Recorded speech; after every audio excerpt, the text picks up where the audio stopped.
Okay, I have two specific tools here that are just common everyday things that you'd find in your garage.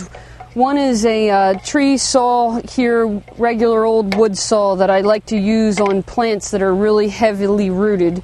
And also just an everyday average bread knife from my kitchen. These are really good tools for cutting and making dissections here. I'm going to take this saw and I'm going to cut this plant right in half. And I'm just going to go right down into the middle of the crown of the plant.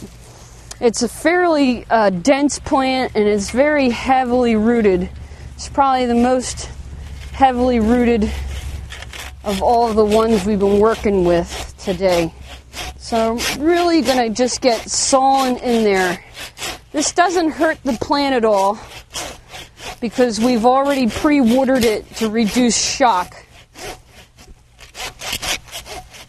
Short little saw strokes are probably best to really get cutting through.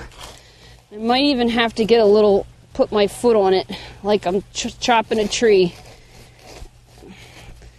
Some are really more heavily rooted than others.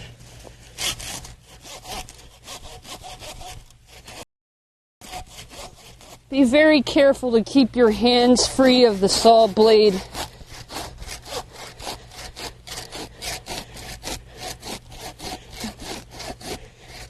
Okay, you can take a pitchfork in something that's as rooted as this to help pry it in half. But I'm just going to keep working with my saw here.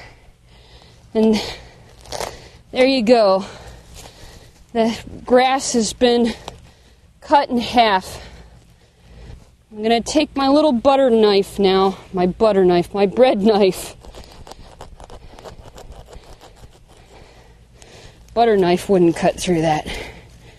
Okay, so we have a half section of this grass, and you can just see how heavily rooted it is and how dense these roots are and how many of them there are.